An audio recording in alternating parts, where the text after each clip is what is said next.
Shamanism, compiled by Shirley Nicholson. Once again, Shamanism. An expanded view of reality, compiled by Shirley Nicholson.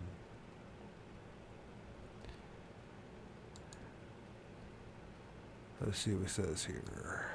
Forward. The mind and soul of the shaman, Gene Houston.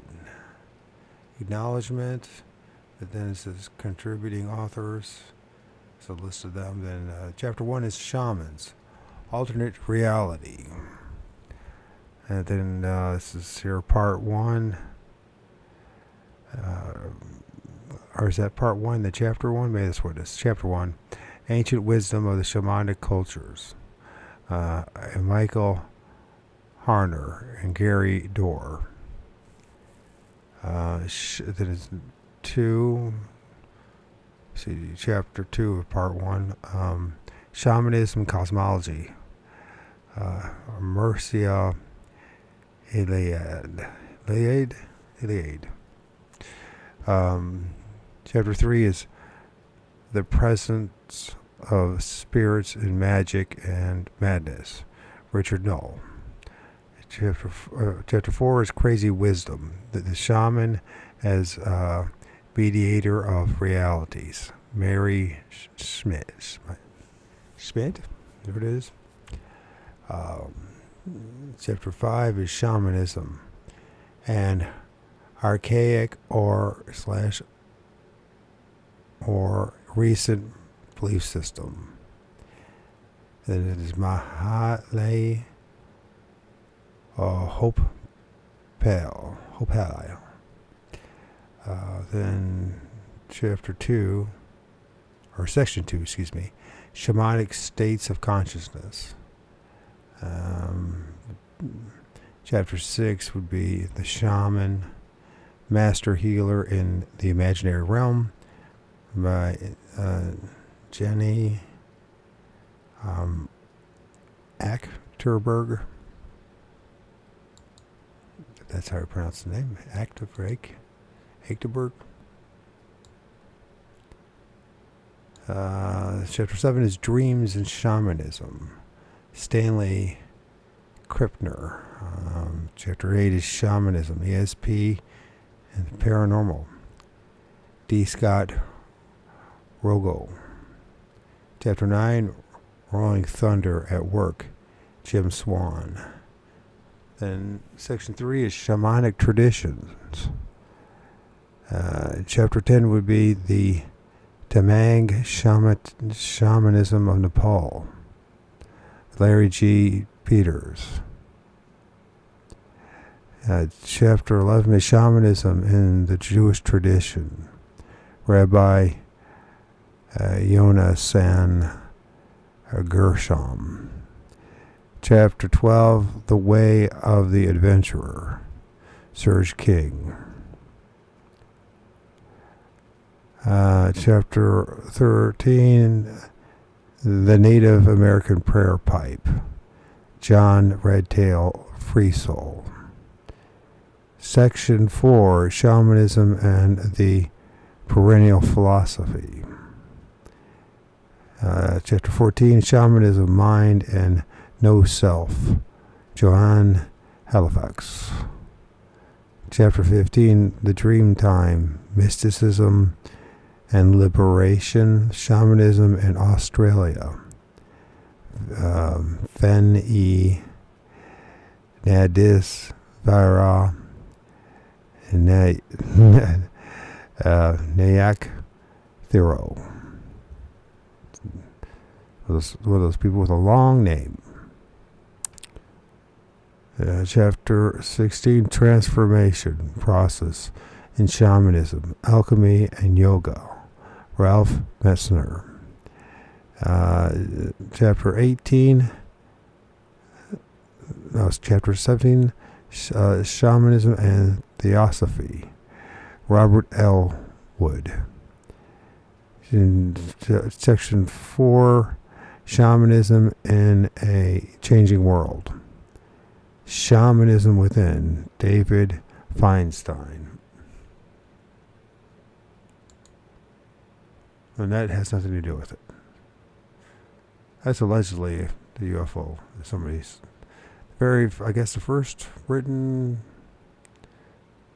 documented account about the West there in Oregon. And this is a image I created through AI of shaman. It's kind of cool looking, so we'll use that.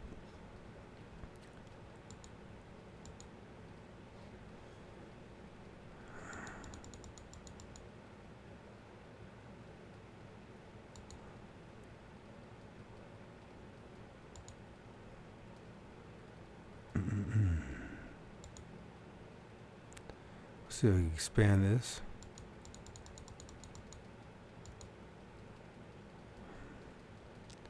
Mind and soul of the shaman. Gene Houston.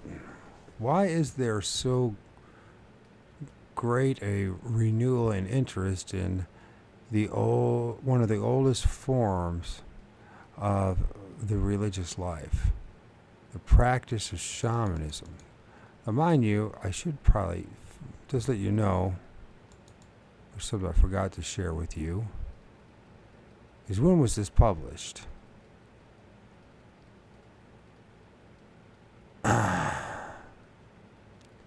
This was published in 1987. Here I graduated from high school. Only now am I reading this. So so what does that tell us? That's like it's nearly 50 years. And the thing they're going to say here, you're here maybe for the first time, but other people have like known about this stuff for ever and a day. Except for us, who have been left out of the loop or haven't been exposed to things like others have. A lot of us, people like myself, live a very sheltered life. We don't have friends. So we need to find friends within ourselves. We need to befriend ourselves. And maybe it's the best way anyways. Back to this. The oldest form of religious life, the practice of shamanism. I believe that a good part of its fascination lies in the fact that it is pre-political. For all religions begin as spiritual experiences, which then become politicized and bureaucratized.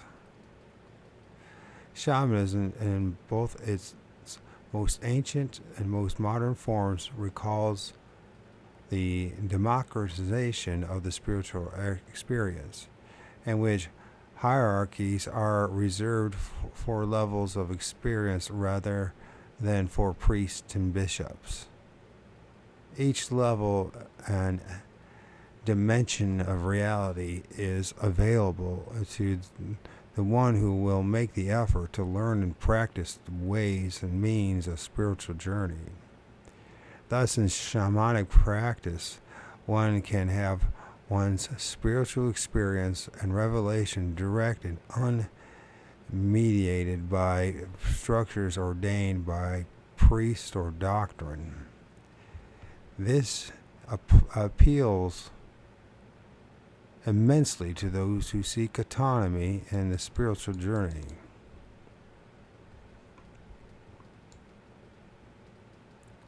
How did that happen? I'm trying to do it differently here, like one page at a time, to get used to it. But maybe it's not going to work. Anyways, before we get any further, we'll see what happens. We'll go like this, and bam, bam, bam, bam, bam, bam, bam, bam, bam, bam, bam, bam, bam, bam, bam, bam. Anyways, people complain about my reading. I just remind you once again, this reading is for me, and I'm just sharing it with you if you're interested in joining it. And I admit that I'm not a great reader, and I screw up thanks to the MS, the dyslexia that I have, thanks to the swine flu jibbity jib that I got back in 2009. Things got even worse, and it's a big struggle. So, and I'm doing this to exercise my vocal cords because I have no one to really talk to, and except for my son, who's in a similar situation, I guess, at 12 and hanging out with his dad all the time. So, you know, it's for me. It's for those who complain about the way I read or you find it annoying. You don't have to listen to this. Nothing personal. You know what the book is. You can find it on archive.org. You can read it yourself. In fact, I strongly recommend you do that. But in the meantime, since I'm reading this and reading out loud, I might as well just put it on YouTube, regardless if anybody listens to it. And first and foremost, it's for me. So, and that's part of the shamanic tradition, by the way. Think about that. What a journey it is. The shaman perceives a world of total aliveness, and all parts are personal, and all parts sentient, and all parts capable of being known and being used. Which is all parts is sentient, from the rocks to the plants to the soil to the trees to the air to the water. And isn't it interesting that they're now discovering there's sentient plasma? And I think a lot of what we see or manifest up in the sky is something like sentient plasma. Which also makes me wonder, too, about the appearance of Bigfoot and how it manifests seeming so physically at times. Are we dealing with something of sentient plasma? Okay. Sentient, all parts sentient, all parts capable of being known and being used.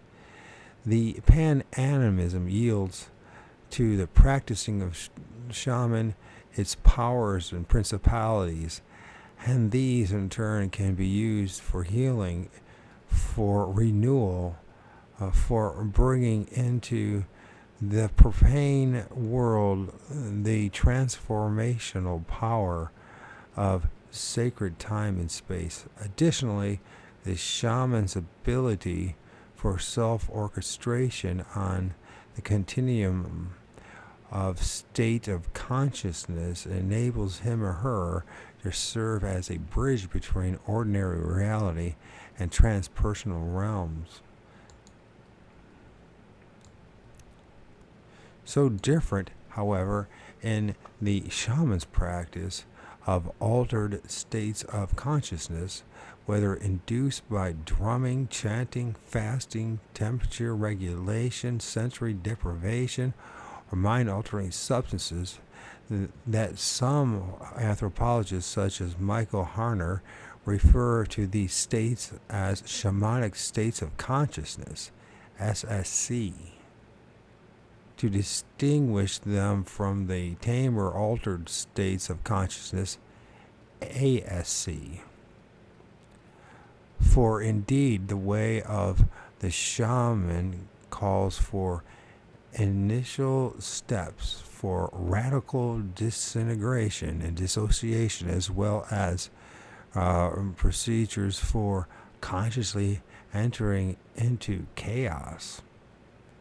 Living at his edge, standing outside and beyond himself, the shaman experiences ecstasy as a condition of his mastery.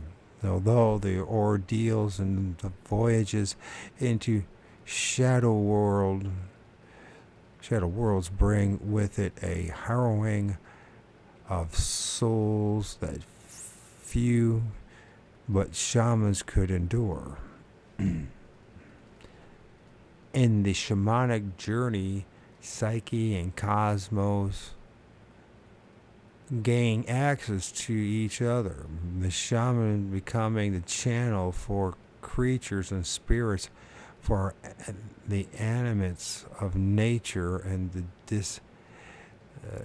designates of gods and the designates of gods and the dentist. Yes. The art and discipline needed for so special a relationship are enormous and do much to explain the reverence in which the shaman has been held for millennia. The papers in this volume cover the field of shamanic practice and belief in as comprehensive a manner as have ever been presented to the general public. From the distant past to the emergent future and across the boundaries of cultures and depth culture of the shaman is shown to persist, curiously consistent in both method and metaphor. The structure of the universe is conceived in very similar ways by the shamanic consciousness, regardless of where or when the shaman dwells. The universe is thought to have 3 levels: sky, earth, and underworld. What I like to say is the upper world, middle world, and underworld, connected by a central axis. The tree, people, the tree. Trees are so important in all this. I'm adding some stuff as I do this, okay? The shaman's knowledge and technique has to do with ways of journeying from one of these regions to another.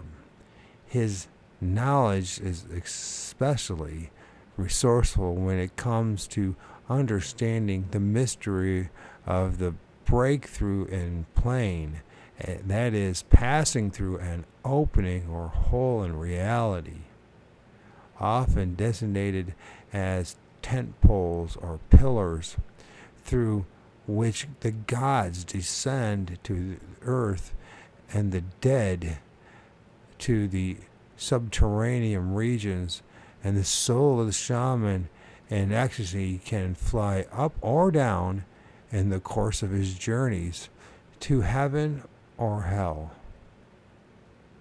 The axis of the world, known locally but representing the very center of things, is for the shaman the place through which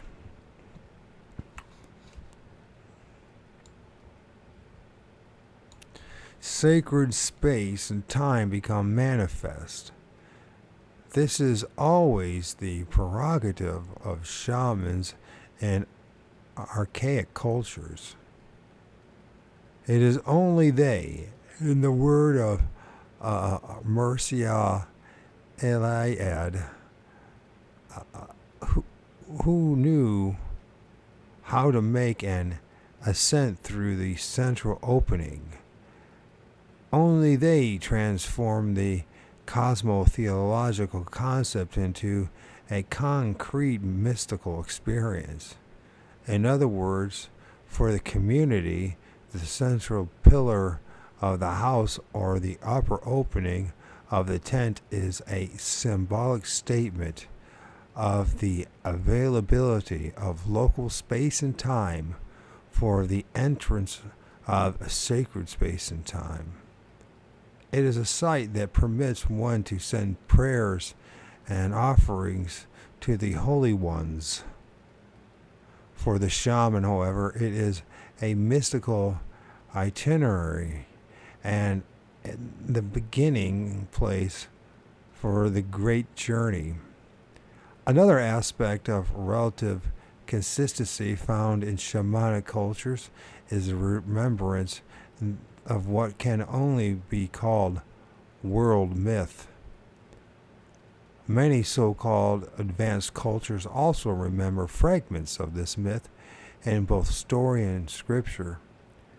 Both the shamanic tradition preserves a remarkable similarity of narrative themes from the most disparate locales, races, and cultures. It is as if the shamanic myth carries the charge of a forgotten gnosis. As the cultural anthropologist and linguistic scholar Roger Westcott has noted, and what is striking about this worldwide narrative pattern is that it portrays an archaic world, or more accurately, a sequence of worlds, very different from those documented by historians and reconstructed by prehistorians. Minds out of uniform in the forum of correspondence and contact. 13, I guess it'd be chapter 13, verse 1. Is that what it'd be? If that's what it's right, because how a Bible would do it. It could also be chapter 13, section 1. Maybe that's what it is. November 1982, pages 1 through 15. The former correspondence and contact. Open, minds out of uniform. That's what it is. Okay. As one looks at the phenomenology of the world of myth, one discovers the remarkable fact that most versions of it tell us that the earliest general remembered stage of human life was a kind of golden age of light, abundance, harmony, and tenderness, with perpetual summer. The sky was always occupied by a huge and seemingly stationary object of light, variously known as the cosmic egg, or the sun of night, that served as a focus for human devotion and admiration. The planet was connected with the luminous object by means of a ladder, tree, mountain, staircase, pillar, pole, or rope, thought to be the axis mundi, the center point of the world. And many of these myths, angels and special divine beings ascended and descended along this axis. And most of these myths, the story then changes and tells of the cataclysmic catastrophic, well, it could be cataclysmic as well, catastrophic end of the golden age, involving the disappearance of the great luminary, which I want to go back to this, what I've heard it numerous times talked about, the axis mundi. I like that, the axis mundi, and then there's the other one is the egg, the cosmic egg. I like the cosmic egg, and I like the axis mundi. No, it's just because I've heard it before. The cosmic egg. There was a light of some sort that was 24/7. How could that possibly be? Unless there was some kind of sun that rotated around us as it was in our orbit, or some kind of orb. I'm just making up stuff right now.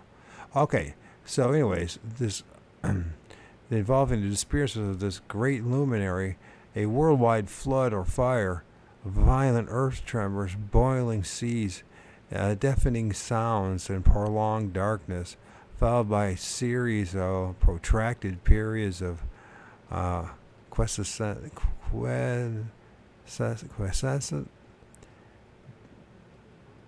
I guess it'd be like quietness, quiescent between disasters.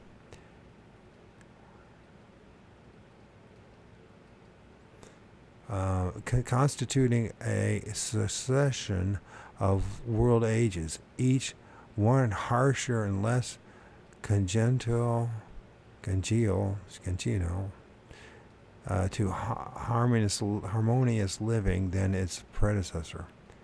I'm sorry about the staggering there, but I'm thinking about what I'm reading here, and I'm like, yeah, all these. It seems like every age, things don't seem to get better. In some ways, they do, because we figured out a way, right this age, for past 100 years, to harness electricity, right? But just think about for the thousands and thousands and thousands and the many different aeons in which there was no electricity. But still, when you watch, if you're paying attention, I've been watching, whether they're deliberately doing it through the geoengineering to make hasten the death of this place or not, it's dying one way or the other. You can see the number of dead trees everywhere, especially once after fall and winter, right? And it's just the amount of, you would think there wouldn't be so much death, but there is. Somehow every year it re-blossoms. But from my own experience, for the child, going outside at night and hearing tree frogs and etc. in life, and now there's still life, but it's not as like it used to be. The crick is dead.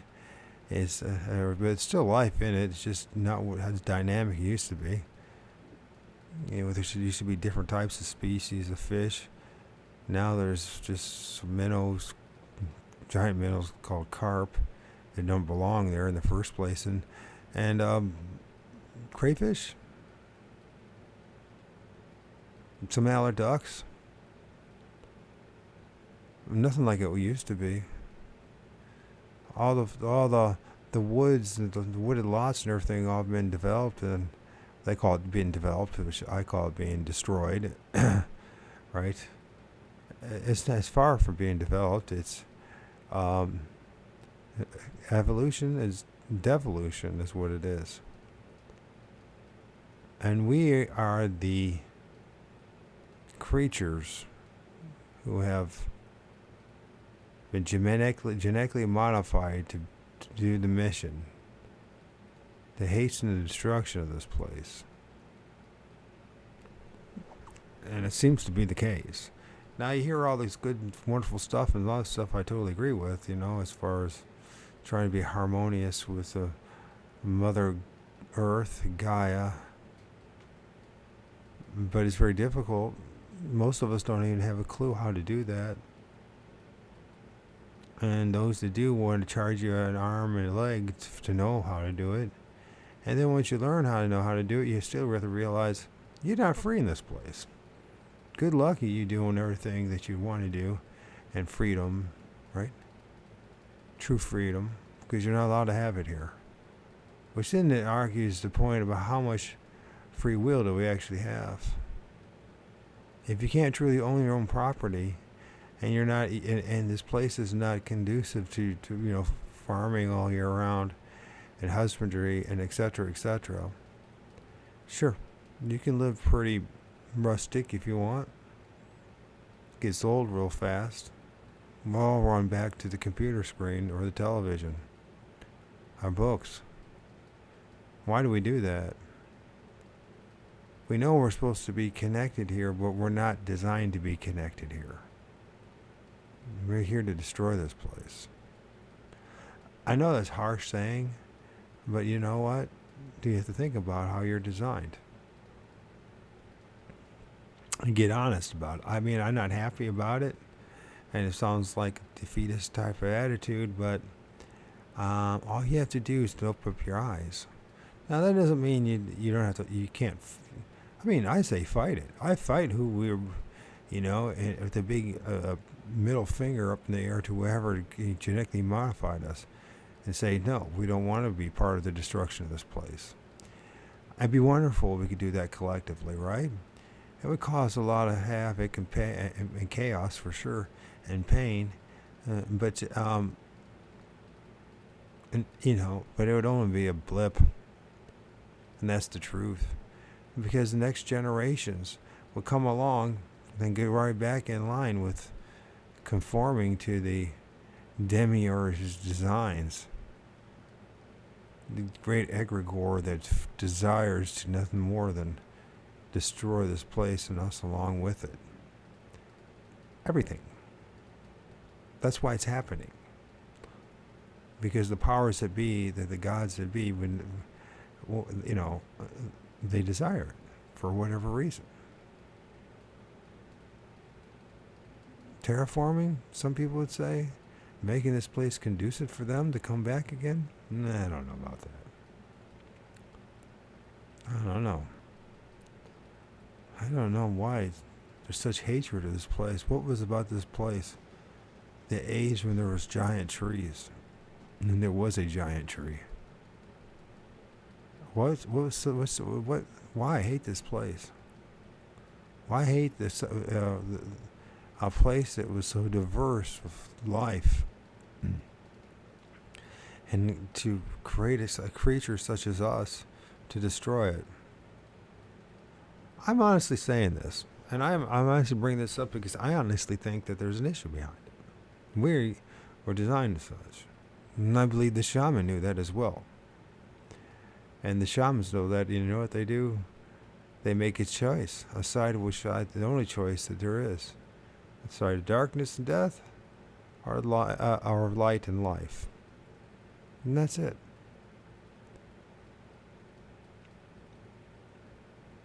With light and life, you're going to be harmonious with what's left of this creation.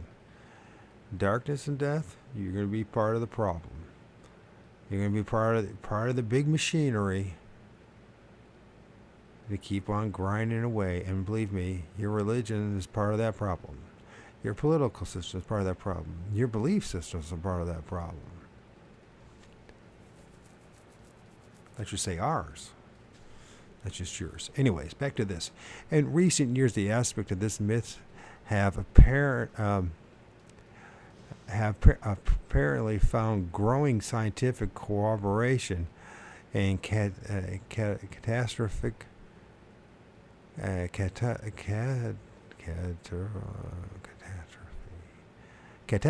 theory by scholars such as Immanuel Velikovsky. And I can't remember the name of the book, but I got it buried in my list of videos. Next time I do a reading, I'll bring that up. I can't remember his book now, but I got it. And to explain the earth changes and the effects on consciousness, the critical issues of this evidence for science and shamanism and the myth has to do with the ultimate effects of the global cataclysms it may have had on consciousness and the fragmentation of consciousness and the alienation of the individual life from its source. Ancient Gnostics speak with resentment of our having been hurled into a world that we never wanted to be in. Modern Gnostic Heidegger speaks of our state of Entwerfen or thrownness in existence. Of course, all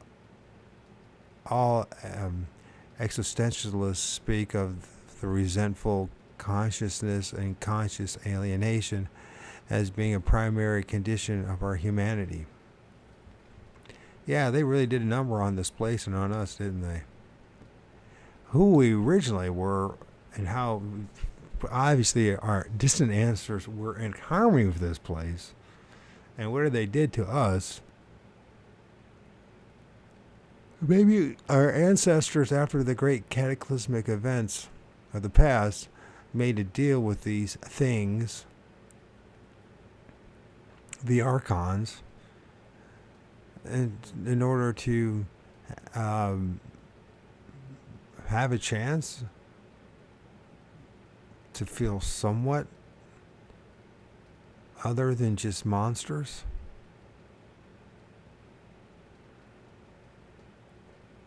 But there was a price to pay, right? So they designed us in a way, in the meat suit and the avatar that we're in, that we're always going to be dependent, somehow, some way, on the archons. We don't fit in. And it's so obvious. We do not fit in.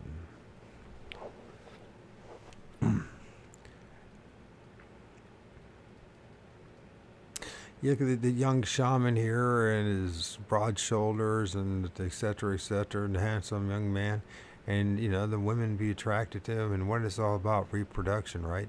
But the middle-aged saints, then, you're not so attractive anymore. And the sex drive and the hormones diminish, and you start thinking about what's really your existence is. You understand? Whereas prior, it was about, having sex with that hot chick, maybe having kids along the way. A career so that you can be a provider for that hot chick, so you can have, her. And even that turns out to be a double-edged sword for both the male and the female. It's a really sick, chaotic, and disturbing existence. Hence, as I say, you have to go back to the trees and try to ground yourself and remind yourself who you are. Being the human being that you are. Most people don't do it. Most of us are too busy, stuck in our ways. Basically trying to avoid the reality. Have you ever noticed that everything's designed to avoid the reality? The weather, the outdoors, the difficulties, the pressures. And they're real. They're not just psychological. They're actually freaking real. And how do you deal with it all? Well, the shaman, that's what his mission was in life, right? Really was to be able to deal with it. And then all of a sudden becomes the wise man. The wise one, because everyone else is going through the same miserable shit, and they need someone to help them. We all need someone, right? We all need someone to show us how to survive and adapt and to endure this prison, this sentence. There's a lot going on, isn't there? Shamanism is a real important part, and just a little secret: everyone's a shaman.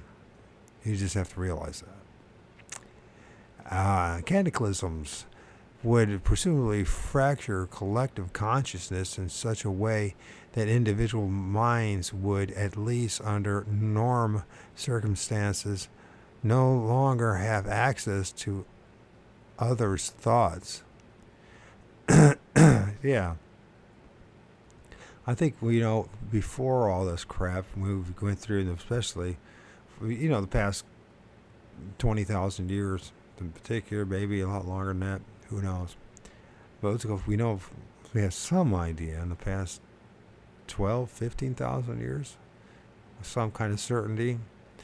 And before that, was the hope that, that we were in harmony with nature and with each other, and we read each other's thoughts and minds. And if people, that it sounds very fascistic, though, doesn't it? It sounds very dystopic, right? This utopia that we dream of, But I think back then, things were right. Things were right. And so there was there's none of this jealousy and hatred and all the negativities and the vices, right? We were in harmony with each other and with the environment. And I guarantee it's nothing to what it is today. Harmony today is if we somehow harnessed, the man and the woman to not become so self-destructive that they end up destroying everyone else's life around them, or at least minimize it, because it eventually does happen, right? I mean, you can just imagine the chaos after the great cataclysms and the events that happened, the loss of faith in the Creator, loss of faith in the gods and the ancestral spirits, right? and the harmony thing, to watch the great trees crumble to the ground. All the harmony being lost. The mass extinctions before your eyes, you witnessing it. Things changing. You know, like we talk about change in the modernity in the past 100 years. But changes we're talking about are things like communication, right? The phone, refrigerators, these kind of things. But these changes have led us to become more entrapped. And when the plug is finally pulled, which it will be, hopefully not for a very, very long time, but everyone dreads the reality. That's how they. You ever notice, whether Christian or not, whether you're one of the Abrahamic faith or not, the end of the world is just around the corner. It's tomorrow. It's next week. You know what I mean? But it's for hundreds, maybe thousands of years they've been playing that game on us. But eventually, because of our collective mind and memory, we know this. We know it will happen at some point. All right? But we don't know. And we can't live our lives worrying about such things. People say, well, it's good to be prepared in case. And I guess, well, it's a good way to milk a lot of your money, too. I know personally people who spent a hell of a lot of money, whether it was 10 years ago or last year. It's always a new batch of suckers. The world's going to end. The banking system's going to end. There will be no food and that. You know, and eventually this stuff does happen, right? But honestly, you spend all your resources on preparing for the end of the world, and you have nothing but, 10 years of food storage and shit you've never eaten in a million years, unless you were actually fucking starving. And it turns out the reason why you're not enjoying your life as much as you could right now is because you spend all your money on preparing for the end of the world. It never happens. It will happen eventually. But you know what? You won't have any way of dealing with it anyways.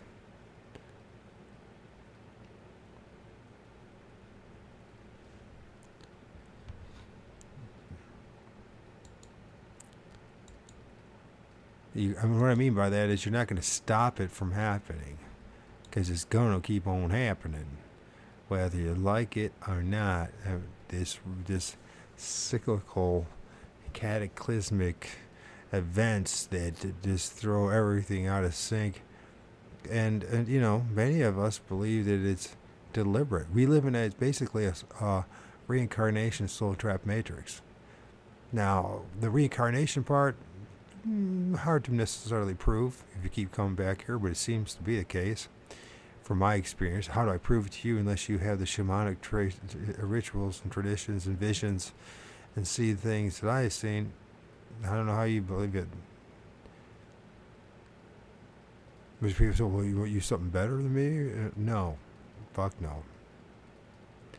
It's taken me 50 some years to even put this stuff together as a belief system. And the visions and the things that I've filmed and all that, and the things I've experienced and encounters, I can't have you personally recreate them exactly.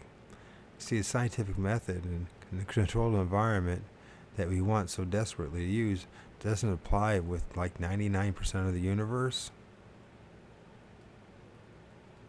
Actually, it's 99.999% of the universe.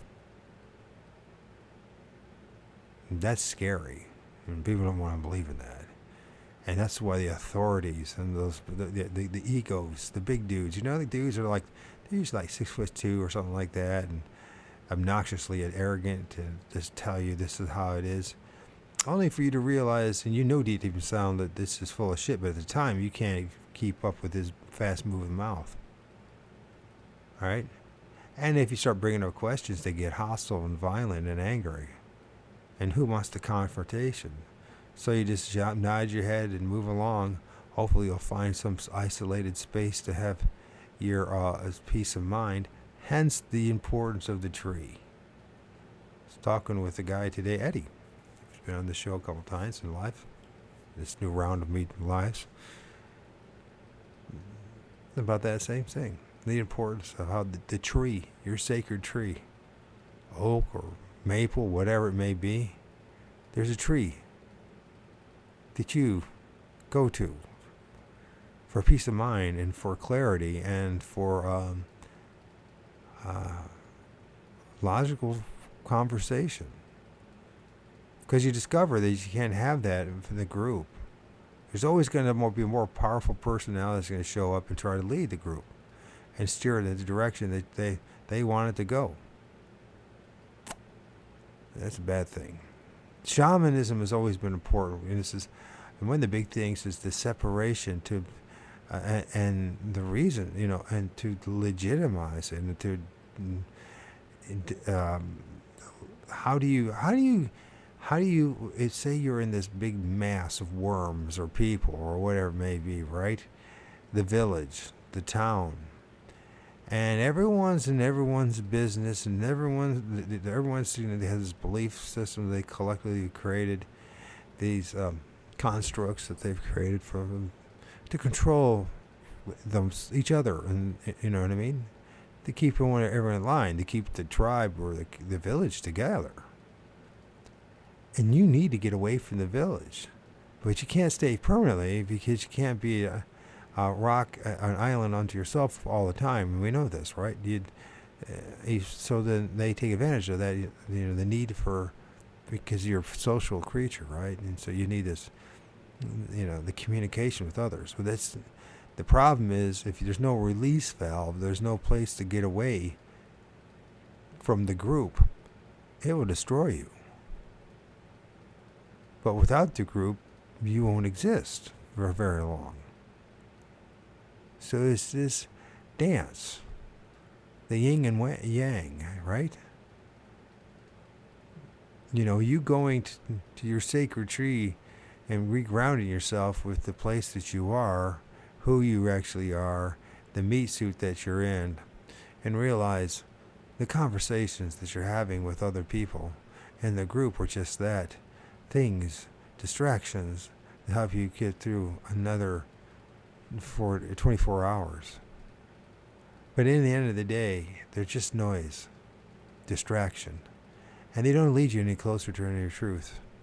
Whether it's your religion or your political parties and your mass media or of today, or whether it was the stories that were told at night around the campfire.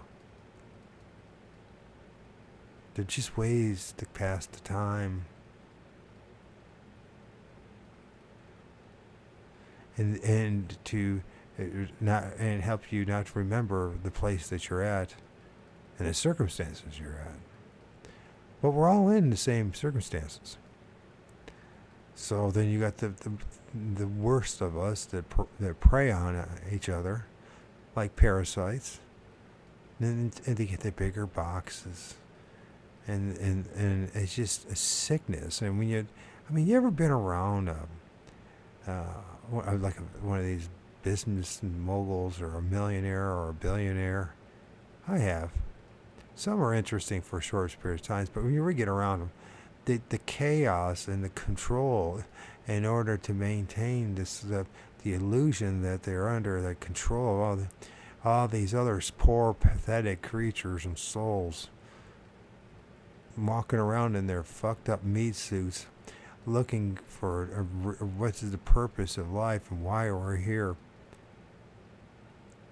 And then we rationalize our exploitation of each other and say, well, at least he's got a job. If he didn't have a job, he would starve. His family would starve. Or the reason family would starve is because of what the demiurge and us pariahs have done along in making it happy, instead of fighting for each other and the human being, you and I, we are serving other masters. In the spiritual realm and the psyche, and it's quite sad. And we all know this, right? And unfortunately, we don't keep talking this way. Because when you talk this way, you know what happens. People get really upset, stirred up, and then they run. They run to their religion. They run to their political systems. They run to their television. They run to their drugs and their alcohol. Right? They run. We all run. We avoid our reality like the plague, because maybe we are in a plague. And maybe we really are in a prison. Not just for the mind. It's a sick place. Loose. A giant loose factory. So I took a little break. And I was thinking about this, not that I'm a fan of Lady Gaga, but maybe she's right. She called their fans monsters, her little monsters. Maybe we really are monsters. Maybe we are the monster. We are also the solution, the saint, the angel. Right? We are the devil, and we are our own gods. What does that exactly mean? We agreed, they say, to come here, whether we were hoodwinked or not. I believe I was hoodwinked. But here I am. We are, those of us who are parents, feel the love, the emotion of our children, yet the guilt. Especially those of us who see the flaws in our children, ourselves in them. Or maybe it's worse. Your child's born with some incurable disease. Maybe they're not fully all aware. You ask, where is God? And the question is, there is no. God is a force. The Creator is a force. We ask, where are you? Yet it's not. It's in everything. It's the force, the life force, right? Yet it is not something to go run to and cry to. We should cry to our ancestral spirits. How do we save ourselves from this mess? How do we redeem ourselves from the mess that we agreed to be part of? It's this place is. It is the nightmare, yet it is the dream. And it encompasses all things, right? It's coming to peace with the reality of what you're in, and trying to leave a positive mark instead of continuous negative marks. It's a struggle. But those who are conscientious must do something. Do something. We think we're here to save the world. Are we? I think I just talked earlier about we were designed to destroy it.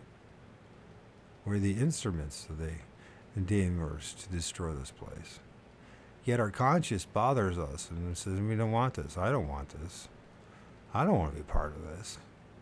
Yet we're part of it. Yes, it's coming to peace with oneself, filling that hole that's in our soul, right? We look outwardly for a long time in our lives until we realize it's all within, because we are in this meat suit, this avatar. The answer is within ourselves. How we go about it. Some would say, well, the best solution is just to voluntarily eliminate ourselves. Some say we need to get rid of 95% of everyone, right? Is that the answer? You see, no one has the answer. Yet we know we're stuck here in this continuous looping dream or nightmare. That's where we need to go. We need to go to the trees. We need to find our space. Apologize to the creation and to the Creator, and try to make something right. The Creator, once again, you can't think of a guy in a beard somewhere above. No, it's a force. It's a force. Like, it's placeholder because we don't know exactly what the Creator is. Obviously, praying to it is not the answer.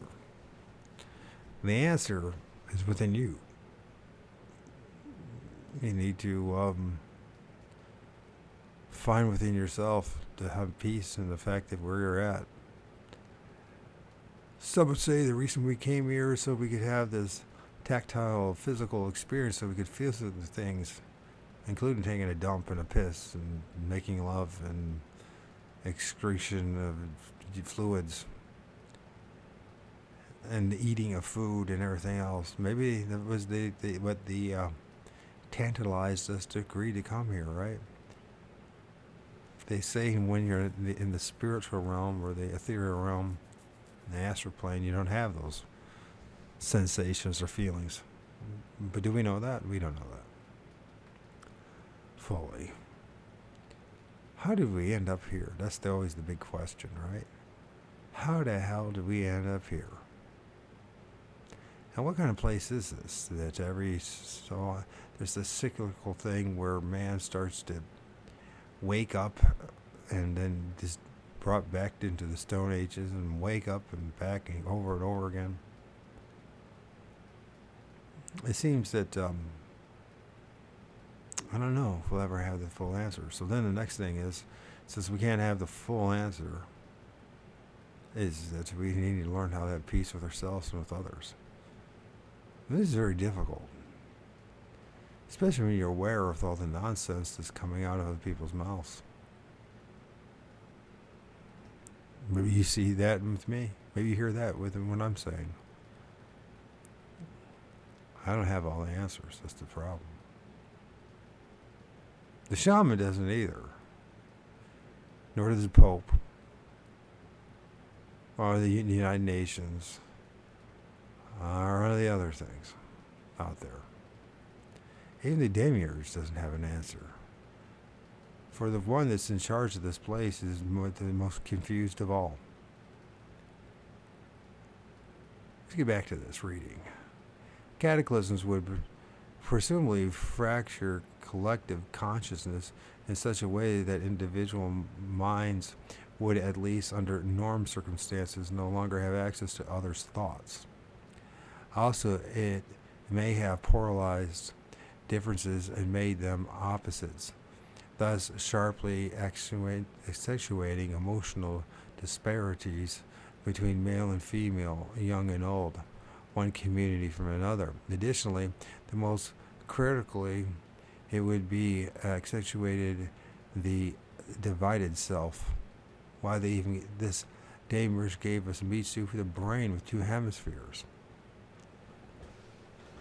This place has two hemispheres, the west and the east,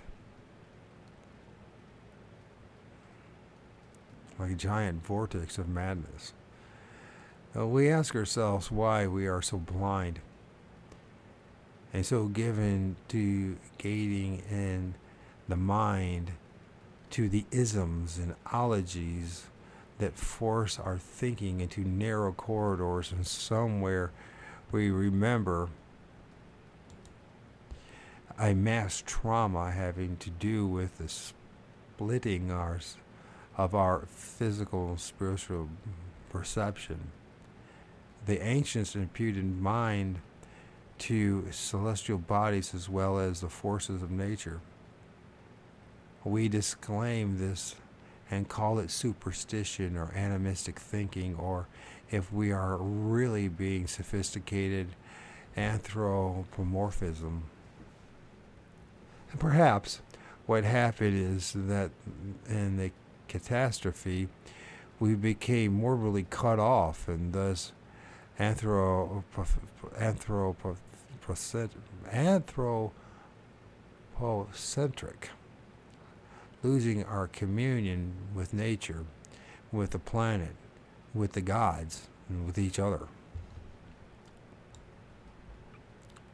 Indeed, the modern myths, translators, and channelers speak of the cataclysm as setting up a resentment to God.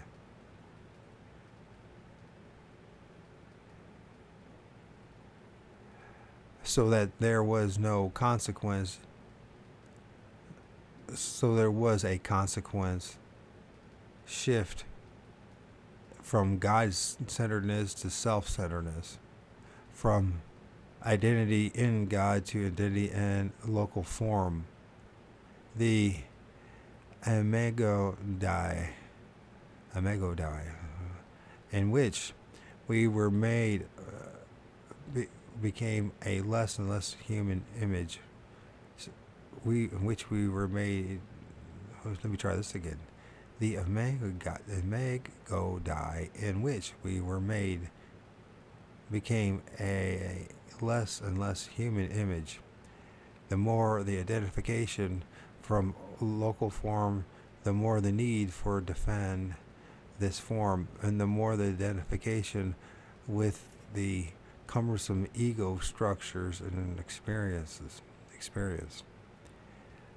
Thus, hardwired patterns were set up, and we could not disidentify from our experience.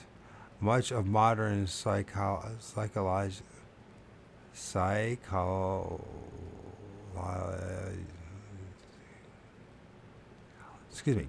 much of modern psychology is taken up with this issue.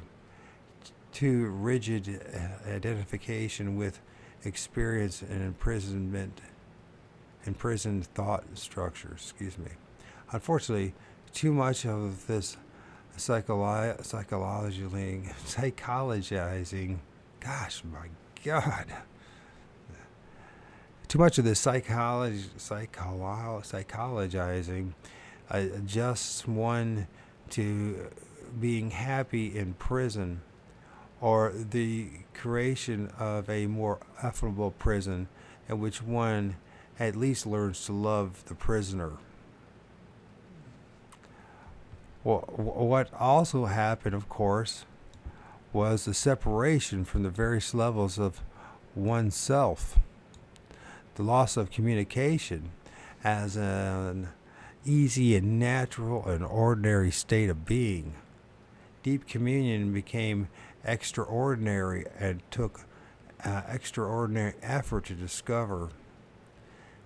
These speculations concerning the world myth, its consequences, and its importance to shamanic tradition justify in part the way and the genius of the shaman, for they assert that this deep communication was radically interrupted for all persons except for the shamans and mystics who are willing to do the enormous physical, spiritual, and psychological work of preparing themselves to break through the veil in the body, mind, and spirit which were laid down so far in the past. Consider, for example, the universality of the approach at time in shamanism, perhaps best identified by notions of dream time and suspended time. This kind of time is reached in part through the induction of shamanic states of consciousness, which allow normal circadian time to be suspended and durative time to become available. And this durative, amplified sacred time, the ever-present origin, is always there. The time before the catastrophe, or the time of creation. The time becomes a force which can break through the planes of the worlds to whatever realm or dimension the shaman wishes to visit. To permit visiting these realms, there occurs in all shamanic culture one of the most critical aspects of shamanic training. Activation of the capacity for imageries and visions and altered states of the neophyte shaman practices mental and physical imagery so vivid that it blocks out the awareness of normal perception and bodily feeling. For example, so bright can these internal images be that the shaman is temporarily blinded. So developed can the shamanic imaginal secondary body be that it seems he or she is actually having a full physical experience of another place and dimension. Once the novice can experience such lifelike imagery, the second phase of training begins, aimed to teach him to orchestrate and control inner imagery and visionary content. In this way, he can evoke spirits and inner allies, can know how to come into contact with the right guides and helpers, those who will be his protectors and givers of power, and to avoid demonic and debilitating spirits. Among the Australian Aborigines, such training is aimed at the development of what they call the strong eye. The gaze of the shamans are over the world is often described as being uncomfortably intense, burning through the culturally acquired veils of others, shocking them into a remembrance of who and what they really are. This lightning, or even enlightenment, is wonderfully well portrayed in The Explorer. I don't know how to pronounce this right.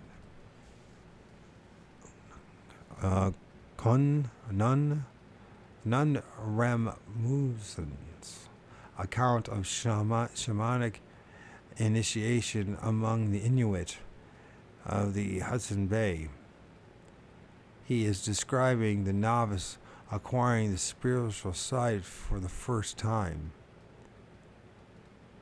It is consistent of a mysterious light that the shaman suddenly feels in his body, inside his head, within the brain, an inexplicable searchlight, a luminous fire which enables him to see in the darkness, both literally and metaphorically speaking, for he can now, even with closed eyes, see through darkness and perceive things and coming events which are hidden from others. Thus he looks into the future and into the secrets of others. The first time a young shaman experiences this light, he sees far ahead of him through the mountains, exactly as if the earth were one great plain. His eyes could reach to the end of the earth. Nothing is hidden from him any longer. Not only can he see things far away, but he can also discover stolen souls, which are either kept concealed in far strange lands or have been taken up and down to the land of the dead. And then it says K. Rasmussen, intellectual culture of the Igloolik Eskimos. Report of the Fifth Thule Expedition, 1921 through 1924.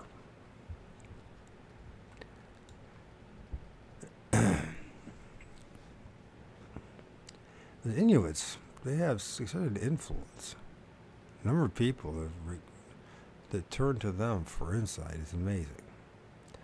The granting of reality to the geopsychic realm perceived in an altered state of consciousness has an ancient and honorable tradition The Sufi mystics, for example, speak of the Alam al-Mithal, or Mundus Imaginalis, an intermediate universe that is thought to be as ontologically real as the sensory empirical world and the noetic world of the intellect.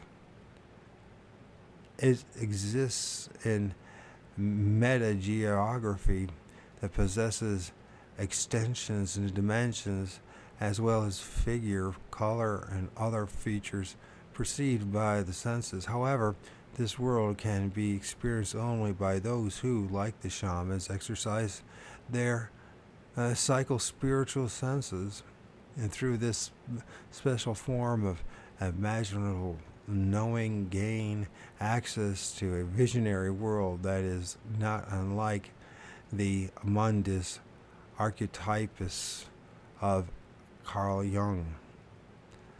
Their shamans, dreamers, and visionaries return again and again, extending consciousness and reality at the source level of gnosis and creative process, a place where the self moves freely amid archetypes and universals, listening to the pulse and dynamic transforming patterns of the universal dance. For the shaman, however, the vision is never the goal. He or she must bring back from this other reality knowledge and power to heal the body, regenerate social order. Without this humane and practical application, the shaman is merely crazy at best and unworthy at worst. Indeed, he might consider that there are many natural shamans who are haunting the corridors of asylums, inmates who, under other circumstances and with different training, could have been ascetics and visionaries, invokers of the sacred in society instead of maimed and miserable spirits. This book asks us to take seriously the way of the shaman. It is my hope that by virtue of this scope and depth, it will cause us to rethink our tendency to label and pathologize that which may be one of the most valuable and courageous forms of our human condition. The shamanic promise is again being heard in the words of the chant that is rising in many of the trainings offered in new and very, very old ways of being. We are a new people. We are an old people. We are the same people, deeper than before.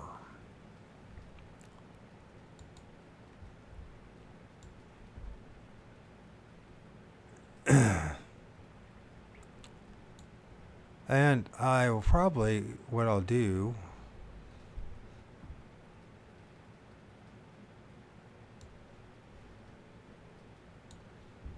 acknowledgement.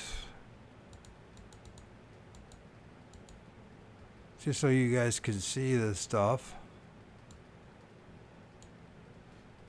Acknowledgement. American Theosophists published 8 of the articles in this book, and it's a special issue, Ancient Wisdom of the Shamanic Cultures, fall of 1985. Harner, Dorr, and Achterberg, book, Medicine Eagle, Free Soul, Halifax, Peters, and Thoreau, King.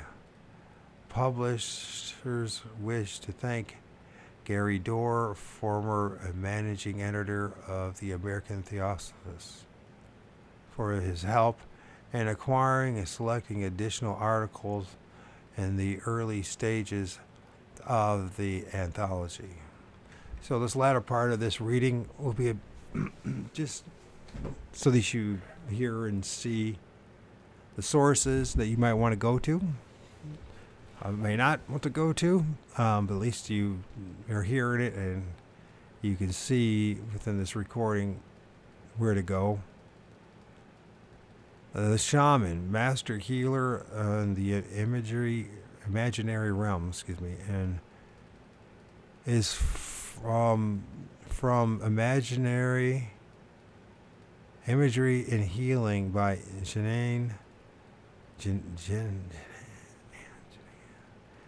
how do you pronounce that?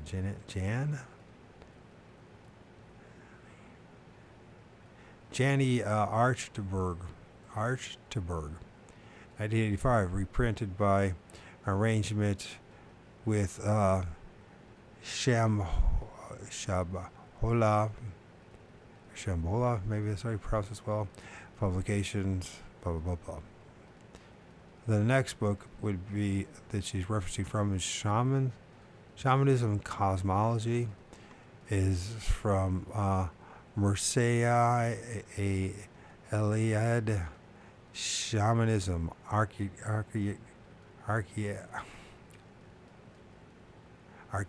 techniques of ecstasy. And you see there, I'm not going to read all those names and all that to preach you through all that. I think I'll just read the name of the books, maybe the author. The next one is Native American Prayer Pipe, is adapted from a chapter of John Redtail's Free Soul's book, Breath of the Invisible, The Way of the Pipe. The next one is Shamanism, an archaic and or recent belief system by Mahale Hopel. It's reprinted with permission of the copyright owner, and go through all that stuff. The next one is early version of the Dreams and Shamanism by Stanley Krippner, appeared in the Dream Network Bulletin, March and April 1984, published with his permission.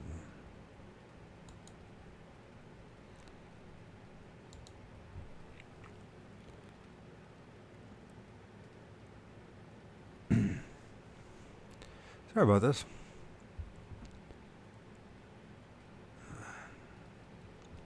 So we'll just get through the acknowledgments and the contributors, and then I'll end this recording with that. The next one is Poem at the End of a Black Elk, Then and Now by William Lyon, is from Airborne Down to Earth Words of Wallace Black Elk, published by Charles Cameron and the Greenfield Review. Volume 9. I'm not sure what NOS period stands for offhand, but it's 3 through 4. Winter have 81 through 82. The next one is the Tamaj Shamanism of Nepal, by Larry Peters, and is reproduced by permission of the American Anthropological Association from the American Anthologist. The next one is Shamanism, ESP, and Paranormal by D. Scott Rogo, appeared in a somewhat altered form in September 1983 issue of Fate magazine. I wonder if Fate magazine's still around. That Fate magazine has been, John A. Keel brought that up quite a bit. The next one is Rolling Thunder at Work by Jim Swan, and was first published in Shaman's Drum, number 3, winter 1985, and reprinted by permission of the author. And the final one is in the Shamans Within by David Feinstein. The author uses the terms the shaman within and personal mythology, as well as other definitions and statements that appear in the book Personal Mythology by Stanley Krippner and David Feinstein, to be published by J.P.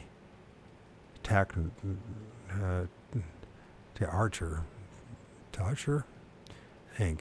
I don't know if that's how that turned out. And then as contributing authors, there's Jean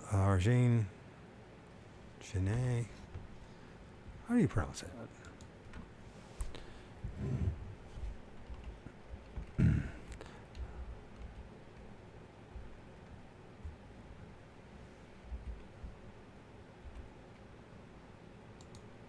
Keep screwing it up. Gene. I know it was Gene. Gene. I didn't trust myself in that. I have a problem with that. Anyways, Gene Archerberg, PhD, and is Associate Professor and Director of Research in the Department of Rehabilitation Science and Clinical Professor of Psychology and Physical Medicine and the University of Texas Health Science Center. She is co-author of The Imagery of Cancer, Bridges to Body, Mind, and author of Imagery on Healing, Shamanism, and Modern Medicine. The next one is Brooke Medicine Eagle. Holds a M.A. in Counseling Psychology and is a Feldenkrais practitioner, if I pronounced that right. Her work draws heavily from her Native American background as well as from numerous other spiritual sources. Her visions and spiritual journeys have been documented by Joanne Halifax's Shamanic Voices, a forthcoming book, Bringing Gold to the House of Silverado, which further delineates her earth-centered teachings. Then there's Gary Dorr, PhD. I guess, unless you have the accolades, the letters in front or behind your name, that no one's going to take you seriously. Which I just find a shame. It's tragic. It's one of the tragic things about this reality. Because I discovered in my journey that a lot of people some of the people that taught me the most don't have any degrees, struggle even worse than I do in communicating, but they know what they know for real. And it's not just from book learning. They really know what they know. Anyways, PhD, has a doctorate from the University of Oxford. Her articles of ethics and philosophy of religion have appeared in Mind, Philosophy, and Religious Studies, among other journals. He was formerly managing editor of the American Theosophists. Those Theosophists are every frickin' where. And such works as 3 volumes of A History of Religious Ideas, Yoga, Immortality, and Freedom, and Vanishing God. He has served as editor-in-chief, and then Macmillan's newly published Encyclopedia of Religion, his Shamanism, Archaic Techniques of Ecstasy, is a seminal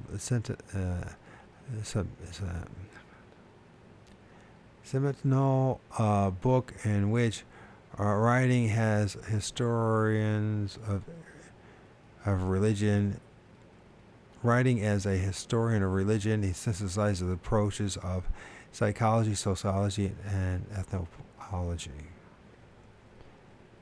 Robert Elwood is Bashford Professor of Oriental Studies in the School of Religion at the University of Southern California. He has 14 publications, To his credit, including religious and spiritual groups in modern America, alternative altars, mysticism and religions, theosophy, the modern expression of wisdom of the ages, and 2 books on meditation, finding the quiet mind and finding deep joy. A native of Normal, Illinois, he received his BA in the University of Colorado and his PhD in the history of religion from the University of Chicago. And David Feinstein, PhD, director of Inner Source Inc. in Ashland, Oregon, trained in both clinical community psychology. He has presented seminars and workshops internationally using personal mythology as a framework for individual psychological development. Personal Mythology, a book on this topic, which he co-authored with Stanley Krippner, is forthcoming from J.P. Tarcher, Inc. Dr. Feinstein has published numerous professional papers along this line. Additionally, he has served for 7 years as a senior clinical psychologist with the San Diego County Mental Health Services. We're getting there. John Redtail Free Soul, a Cheyenne Arapaho, so a Cheyenne Arapaho, an award-winning artist, teacher, professional therapist, using both conventional Native American methods. He is a pipe holder and spokesman for the Red-Tailed Hawk Medicine Society, and inter-religious and therapeutic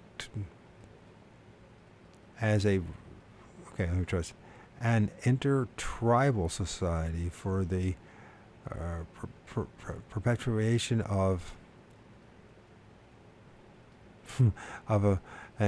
Indian medicine as religious and therapeutic tools, and is active in reviving and performing original ceremonies and medicine for the use in healing, of self-realization, spiritual communion, and coping sanely with modern life. He's the author of Breath of the Invisible, The Way of the Pipe.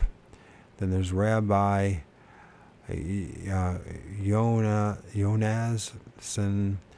Gershom, is a Jewish spiritual teacher in the traditional mode of Majid, storyteller / preacher. He received his orientation from Rabbi Zolma. These rabbis and these Jews are everywhere, aren't they? Because they're part of the manager class of this plantation of producing loosh. So yeah, and loosh. The Benai. This is boring. The next one is Joanne Halifax, PhD, medical anthropologist, director of OJI Foundation, has worked as healer and shamans worldwide, in addition to her research in Columbia and Miami University. And it says here something about the historical atlas of world mythology. And as far as the rabbi, there's nothing particular as far as publications, so I didn't bother reading that. But she says here the historical atlas of world mythology. So it's co-authored The Human Encounter with Death, and the author of Shamanic Voices and A Wounded Healer. Michael Hardner, PhD, a professor and former chairman of the Anthropology Department graduate faculty at the New School of Social Research in New York. He is also co-chairman of the anthropology section of the New York Academy of Sciences. Blah, blah, blah, blah. And he goes through all his credentials. And we'll see what you see things that are useful to you and I. He's also traveled worldwide and doing research and teaching in shamanism and shamanic practices. Books include the Jaivero, Hallucinogens and Shamanism, The Way of the Shaman, A Guide to Basic Shamanic Practice, and a novel, Cannibal, which he co-authored. Well, that's pleasant.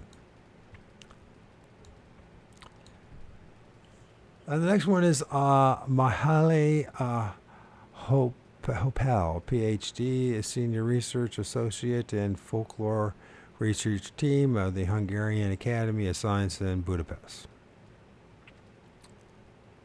The next one would be Jean Houston, PhD, as an internationally renowned psychologist, teacher, and workshop leader. And books, we see, books she is, among many books she has authored, co-authored, are Mind Games, Listening to the Body, Life Force, and Possible Human. The Possible Human. Then Serge King, PhD, was initiated by his father into the esoteric order of Kahunas at the age of 14, and has studied under masters of psycho-spiritual knowledge from Africa to Hawaii. Among his books are Imagineering for like engineering, Imagineering for Health, Kahuna Healing, Mastering Your Hidden Self. Blah, blah, blah, blah, blah. The next one is Stanley Krippner, PhD, psychologist. This is disturbing, all these things. Everyone has to have a damn frickin' PhD. And not there's anything, I mean, not necessarily against them personally for having it. I just think that, why do you have to have that? What, I mean, where are the shamans in all this? That's what I wanted. Even though, the closest thing is Serge here, but just about Serge, that's, you still got to have that PhD. Anyways, Stanley Krippner, just for your knowledge, PhD is a psychologist and director of the Center of Conscious Studies of Staybrook Institute in San Francisco. Blah, blah, blah. 500 articles. Among the books he has authored and co-authored is Human Possibilities, Dream Telepathy, Song of the Siren, and Realms of Healing. Man, there's an awful lot of fucking books.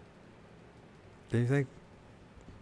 Everyone's got, you think that at some point, I want to know the Sentinel books. The actually books to go to, the clutter of information that's out there. William S. Lyon, but that's why I'm totally convinced at this point that it's just all inwardly anyways. It's just finding peace with your section of the prison that you're in and making the most of it, and trying not to do as much, try to do as minimal amount of damage as possible. Yeah, that's where it comes down. And really, that's what it comes down to. Come at peace in the prison that you're in. Learn to love the prisoner you're looking at, and to minimize the amount of damage as possible. Try to develop that conscience and that appreciation for other people when no one else is going to bother for you, for the most part. William S. Leon, PhD, is currently research associate in the Department of Anthropology, University of California. So you got that. He's a close association with Wallace Black Elk, and a course they worked out was chosen by the North American Association of Summer Sessions as most innovative course for North America. Then there's Ralph Metzner, PhD, obtained a BA in philosophy and psychology, blah, blah, blah, blah, blah, those credentials. Some things that he edited the Psychedelic Review and co-author of the Psychedelic Experience, is author of Maps of Consciousness, Know Your Type, and Recent Opening and Inner Light. Currently, he's professor of East-West Psychology, as well as academic dean of California Institute of Integral Studies in San Francisco, and is also a private practice and psychotherapist. Shirley Nicholson, the author, senior editor of the Theosophical Publishing House, in charge of Quest Books. She's the author of Ancient Wisdom, Modern Insight, and of the children's book Nature's Merry-Go-Round, as well as many other articles in the American Theosophist and other journals. For many years, she has been a student of the esoteric philosophy and theosophical thought, including such topics as altered states of consciousness. Shirley Nicholson, the author of this. And I liked it. You know what? She's the one so far who hasn't barfed out her credentials. Her PhDs, I say. And BAs and all that stuff. And I'm like, fuck. I have to listen to that crap all day long. We're almost done here. And the next reading will be getting into the meat of this book. But I guess we should give these people recognition. It's not necessarily recognition. It's just giving you an opportunity to look at this and hear about this, if you so desire, if you're still here with me, of books that you might be interested in reading and people you might be interested in looking into for further information.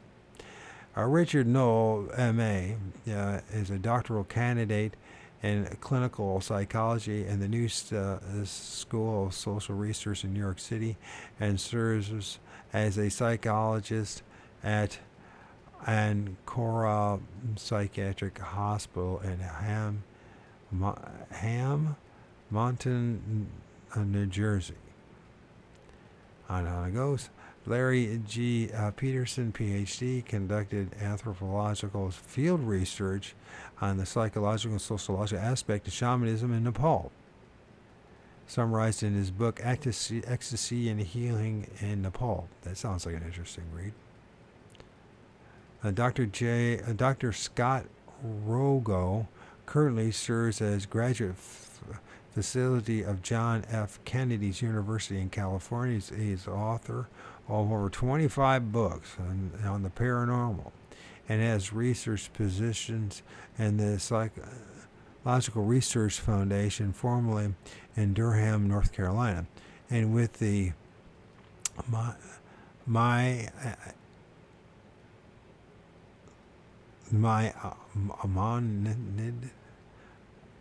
Maimonides Medical Center, if I pronounced that right. Like it's Maimonides Medical Center, blah, blah, blah, blah, blah. Columnist of Human Behavior Magazine. And then there's Mary Schmidt, MD, doctoral candidate, symbolic anthropology. I think a lot of these people that don't have the PhDs are just, working their way into it, sometimes have the most useful insights because they're not constrained by the politics that we're going to be reading about. We just read about the politics. Anyway, she plans to pursue her interest applying, and this is, hopefully she did it, because, I'm reading this, something that's how old now? I graduated in 87, nearly 30 years. Is my math got it right? God, it could be nearly 40 years what I'm talking about. Jim Swan, PhD, environmental psychologist, writer, and medical producer. These, more interested in if you got any books, dude. You got any books? Oh, he's American Public Health Association and UNESCO. Oh, eugenics. Venerable E. Nad Disvara Nayad Ne fuck if I know Nayak Thero, PhD in Chief Sanganayaka Sanganayaka of the Theravada order of Buddhism monks in India. He is a former professor of comparative religion at Madras University and as well as director of Baha'i Society in Sri Lanka, Secretary General of the World Sangha Council, or I guess I use Sangha Council. A writer, lecturer, and editor of the Mahabadhi Journal. Dr. Nadisvara has for many years traveled widely in Asia, Europe, and Australia as an instructor of Vipassana meditation. They recently returned from a research expedition with the anthropological team in Australia, where he lived for some time with a native Aboriginal community. Hopefully that's the end of the contributing authors and acknowledgments. So the reading will start to really kick in now. The next recording, the Shaman's Alternate Reality. So hopefully those of you that anybody listened, that you listened to, and particularly for my end of things, the first hour and a half. This last half an hour recording was just going through that acknowledgments and et cetera, et cetera. So, but I think the first hour and a half, it'd be worth it all by itself to listen to. Or to read. I think that what was said is some very thought-provoking stuff, regardless of what I interjected, put into it. I mean, really, it is. So with that, in this recording, Lord of O.R.D, the Fortean Digital Shaman.